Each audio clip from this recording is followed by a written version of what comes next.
Hi, welcome to the Ellis Talker Show. I'm DV LeBron. Today, my very special guest is Mr. Alan Lazaros. How you doing, sir? Very well. Thank You you so know, much for having me. I appreciate it. thank you so much for coming on. You're so dynamic. I was looking at your different things, and I love how you have a couples podcast, which is awesome, and then you also have talked about personal development. So I kind of wanted to have you on to kind of tell your story, and then just talk about some of the things that people struggle with so much, and kind of how your resilience and your perseverance, how you got through it. Thank you. Thank you. Thank you. The uh, interesting part of being 36 now, even though I look young, is a lot of times I'll see people and I'll meet people, and I do kind of look a little bit like a silver spooner now. So weird for me. Kind of like I was born on third base, and I definitely had some advantages, but it couldn't have been farther from the truth. I joke, I say I couldn't even see the ballpark. Right, right. I understand that. I have no doubt. And so, tough start. I'll try to be as brief as I can. I'll try to condense 36 years into 3 minutes here. Everything's numbers for me. I'm an engineer, so forgive me for that. It's all good. 1991. Birth father is 28. His name is John McCorkle. It's Jim, Joe, John, Jane, Joan, Jeanette. 6 kids. A lot of Irish J's. Catholic family. A lot of J's. So, born and raised in Massachusetts. His family was from Holden. He passes away at 28 in a car accident suddenly when I'm 2. Oh, wow. Mom is 31, stay-at-home mom. Sister is 6. I'm almost 3. Birth father passes away. Stepfather comes into the picture. So birth father is John McCorkle. Stepfather is Steve Lazaros. I took his last name, I think, around age 7. From 3 to 14, that 11-year span, I had a stepfather named Steve, and I playfully refer to that part of my life as boats and BS. This is the 90s, from 1991 to 2002, and the dot-com bubble was a big deal, and he worked for a company called AGFA. They did hospital computers during the dot-com bubble, and the United States is by far the largest economy in the world, and it was back then, and the 90s were wild. Not everyone had money, but it was an abundant time, and anyone who remembers the 90s, it was wild. I was there. So we had boats, yeah, exactly. We had boats and ski trips, and my mom drove a BMW, Ducati motorcycles, snowmobiles, grew up on a lake. So from the outside in, it looked like we were very well off, but from the inside out, my mom and stepdad did not get along, and that's a polite way to put it. Oh, wow. Stepdad leaves at 14, when I'm 14. Oh, no. Takes his entire extended family with him. To this day, never seen or spoken to a single one of them since.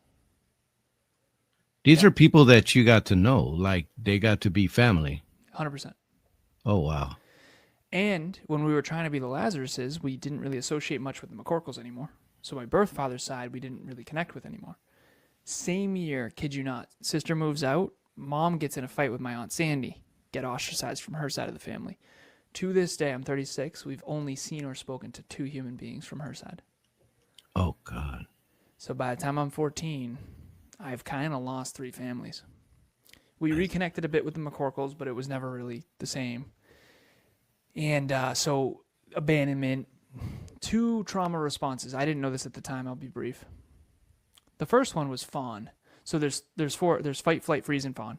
Fawn is appease. Appease. You become this sort of social coward chameleon. And just don't lose anyone. Hang on to friends and family for your dear life, right? And that's unconscious. It wasn't conscious. But behind the scenes when no one was around, it was fight. It was aim higher, work harder, get smarter, baby. It was prove myself. And that's why I have all my awards in the background. For those of you who are on YouTube, I became this esoteric super achiever, prove myself, you know? And then I got in my own car accident at 26. So I did the traditional path. I did preschool, kindergarten, elementary school, middle school, high school, college, corporate. And I crushed it. I got straight A's through all of high school after my stepdad left, proved myself, all the scholarships and financial aid I could get. Because when he left, I went from, I hope I get in, to I can't even go unless I crush it, because it was $50,000 a year. My school, WPI, my dream college, Worcester Polytechnic Institute, engineering school, kind of like a mini MIT in Massachusetts. $50,000 a year back then. So I went from I hope I get in to even if I do get in, I can't go. All the scholarships and financial aid possible, every award. The obnoxious kid at the ceremony just never sat down. And straight A's through all of high school. I got what's called the President's Award. It's behind me, signed by George W. Bush. Fortunately, Massachusetts had No Child Left Behind, equal opportunity, financial aid, scholarships, all that. So I go to WPI, computer engineer, master's in business, and then I'm in corporate. And I'm used to being broke in high school and college, so then it was just, what is going on? It was 65 a year to 85 a year, 85 a year to 105 a year, 105 to 125, 125 to 180. So I'm in my early 20s making $180,000 a year, and I didn't need much. I drove a 2004 Volkswagen Passat. My rent was $500 a month. I don't have kids. I was just swimming in it, man. Swimming in just it. Ready to burn it. Yeah. Well, so I paid off $84,000 worth of college debt in a single year. I had $150,000 in a Vanguard account, all stocks. And for me, tech companies always made sense. I worked for many tech companies. And so I just picked winners, and I just crushed it. Then I get in my car accident. I'm 26 at the time. This is 10 years ago. Head-on collision, my fault. I crossed the double yellows. Not a fender bender. Lift-kitted pickup truck. One of the two people back from my mom's side was my second cousin, Dan. He was in the car with me. No one was killed. No one was permanently damaged physically. Thank you, Volkswagen. I drove a 2004 Volkswagen Passat. I bought it for $5,000 cash. That car totally saved my life. I used to call it the tank. Heavy set, German engineered steel trap of a car. Totally saved my life. Totally smashed in, frame stayed. But remember, my birth father died in a car at 28. I'm 26, and this is the second chance my dad never got. That was 10 years ago. That's deep. 10 years ago. Regret. What was it all for? Am I proud of myself? All of it, right? Just sitting in an armchair, drinking whiskey, questioning my existence. And that's when I turned it all around. That's when I found personal development, personal growth, self-improvement, mental health. That's when I reflected on my past. A good metaphor is kind of Simba going back to Pride Rock to kind of reclaim who he is. And that was 10 years ago. And I dialed personal development up to 11, man. I've been just working on myself every second of every day since. And fitness, health, wealth, love, podcast, speaking, every book I could get my hands on, you name it. And I channeled all that external achievement to prove myself into the internal fulfillment. And now I have a business with 18 people. And it's called Next Level University, 1% improvement in your pocket from anywhere on the planet, completely free, health, wealth, and love. Who doesn't want to be healthier, wealthier, and more in love? And I have a relationship podcast that you mentioned. So I'm grateful to be here. I really appreciate it. And that's the shortest possible version I could give you of 36 years. But what I will say that I now know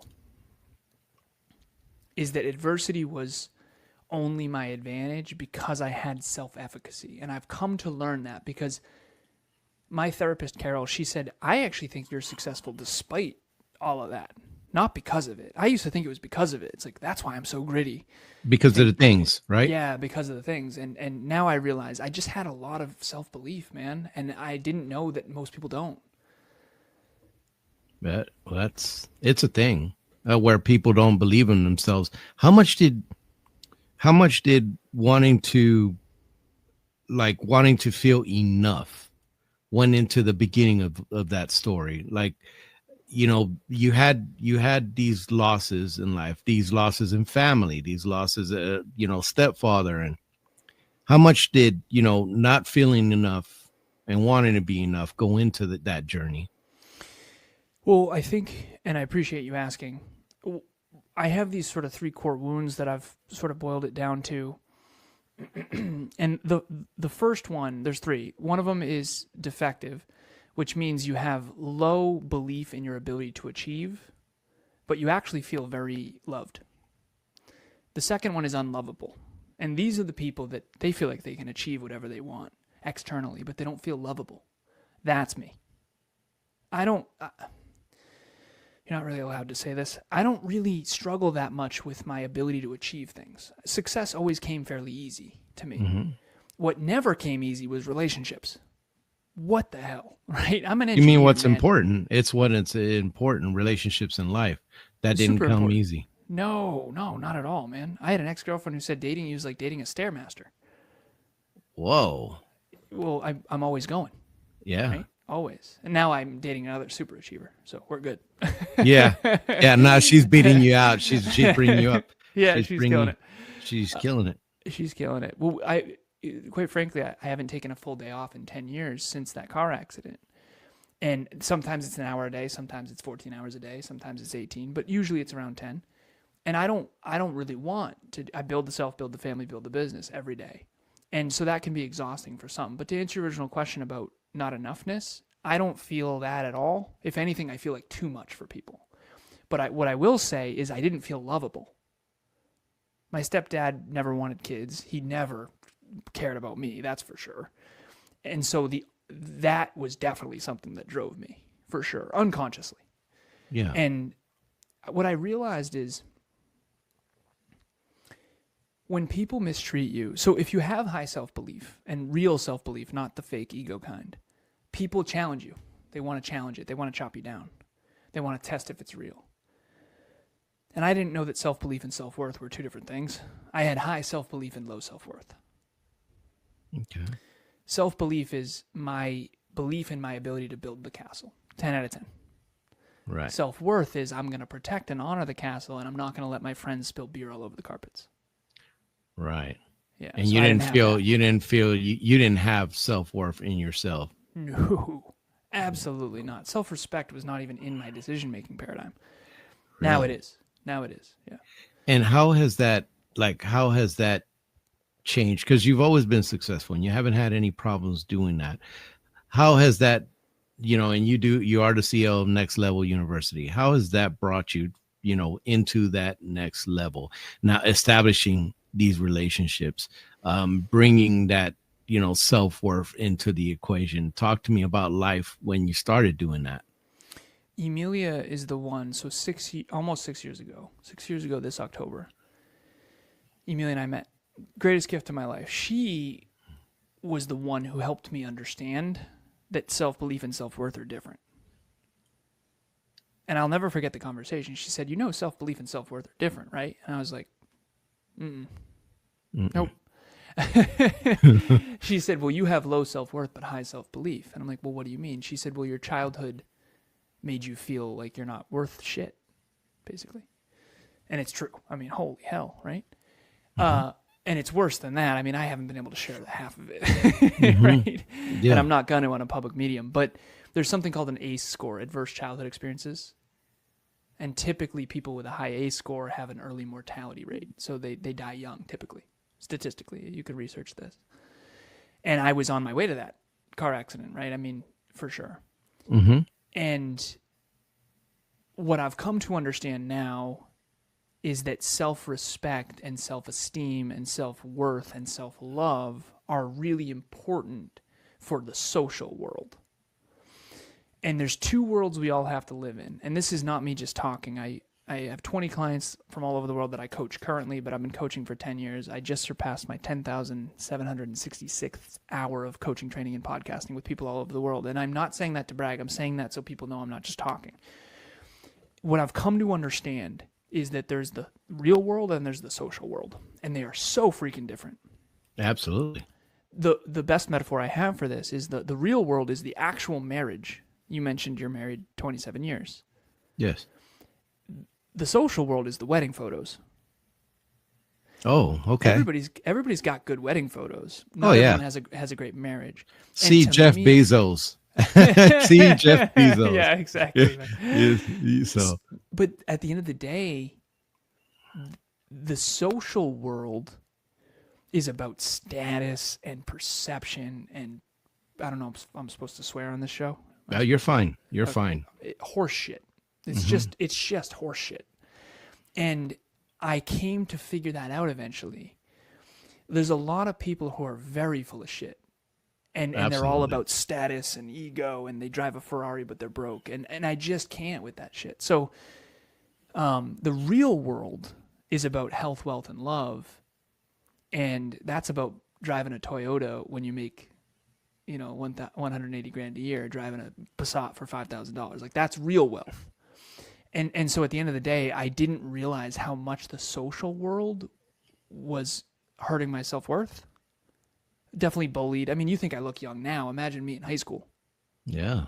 right? I mean, I didn't hit puberty till last year. Let's be real. Do you grow a beard? I can get a little bit going, yeah. You get But real talk, bullied is super bullied. And just not, I didn't have a lot of self-worth, and people can smell that on you. I do now. I never could have said any of this before, right?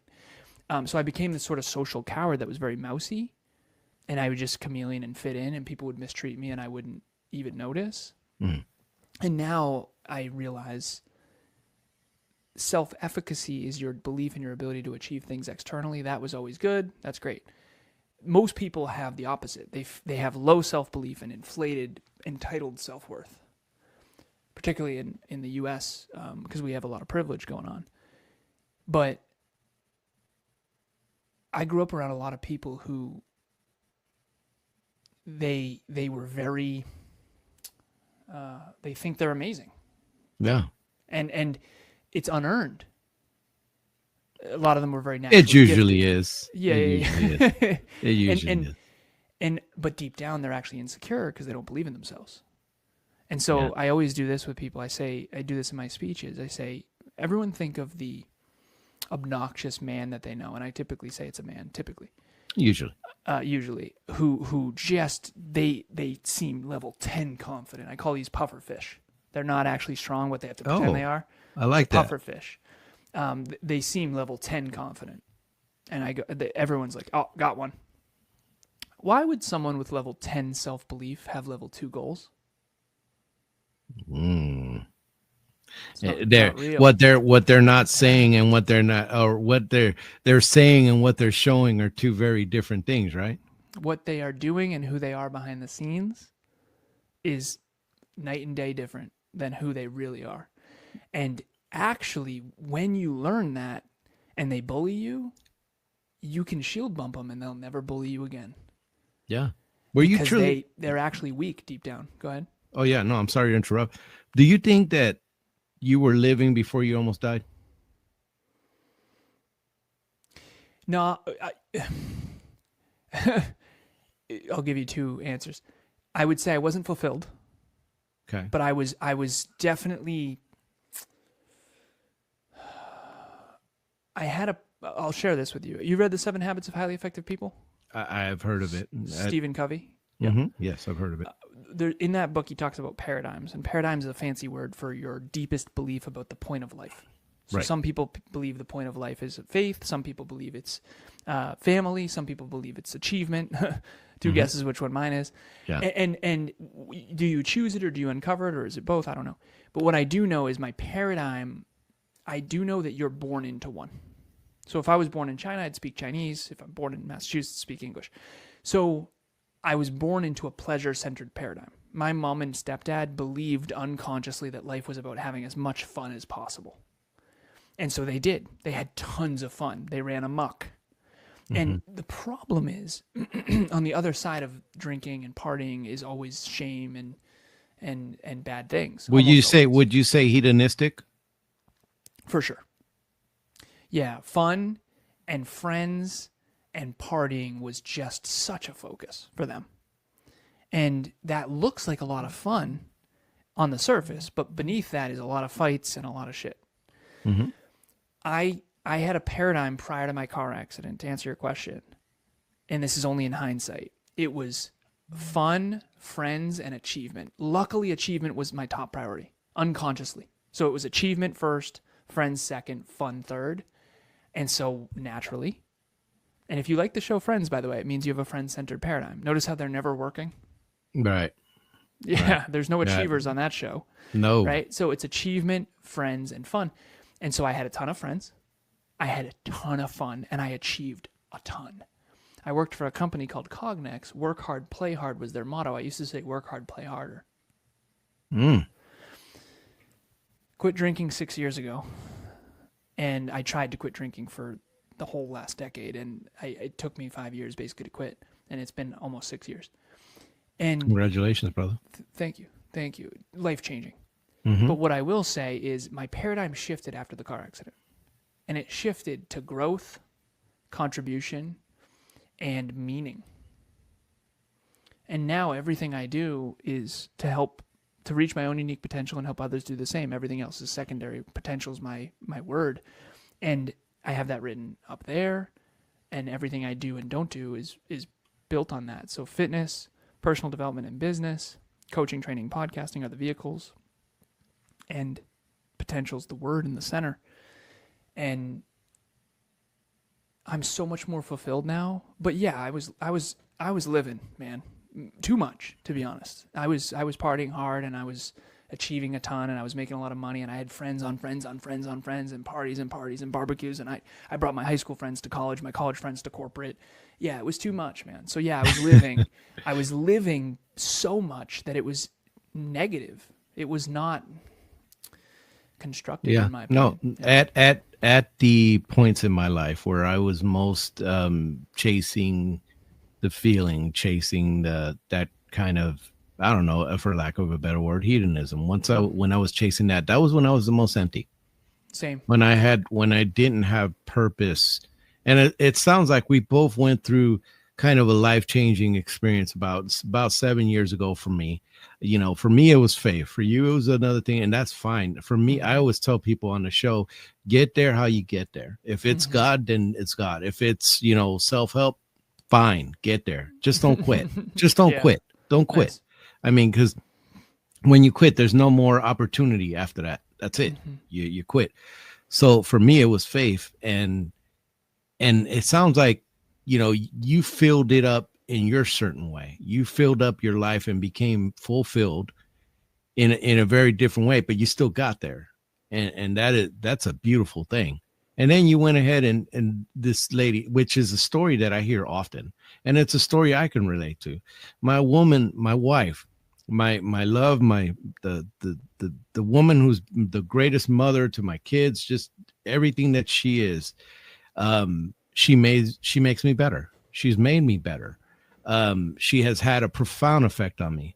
And then about 6 years ago, you run into this young lady that you have a podcast with around 6 years ago, you say? Yeah. You've been together about 6 years. And this is a point in life where you're changing, but she also helps you, makes you better. How has that relationship made you better or made you more fulfilled? I used to think, oh, she's my everything. It's like, no way. She's my everything. She's my best friend. She's my lover. She's my business partner. She's my gym partner. She is my last remaining hero. That is cool. Yeah. And I come from an environment where I was looking unconsciously for male role models. No dad. I wanted male role models. So I found them in movies, The Rock and all that stuff. And they've all fallen. I've met some of them. I've coached some of them. I've been coached by some of them, and they've all fallen, man. They come down to earth when you get to talk to them. They come down real quick. Yeah, it's brutal. It's been tough. Genuinely, it's been wildly disappointing, actually. Yeah, but I know. With her, she hasn't fallen. I live with the woman. She is the most incredible person I've ever met, and she is, through her own example, makes me a better person. She makes me want to be a better person. And I know that you feel that way about your wife. I can tell. I can see it all over you. It takes one to know one. Yeah. And that's how she's changed me, is just, and then also she encouraged me to do therapy. So I'm now in the small percentage of men that do therapy and have a therapist. And I was on therapy earlier today with Carol. It works. It works. It's unbelievable. So I always say, if you want a coach, you probably need a therapist. That was me. Absolutely. Dozens of mentors and coaches, no therapist. If you want a therapist, you probably need a coach. Success matters too, right? It's personal development and professional development. You need both. Right. This has been tremendous. I'm so sorry. I actually have to jump on a coaching session. I know we're running out of time. Yeah, so we're running.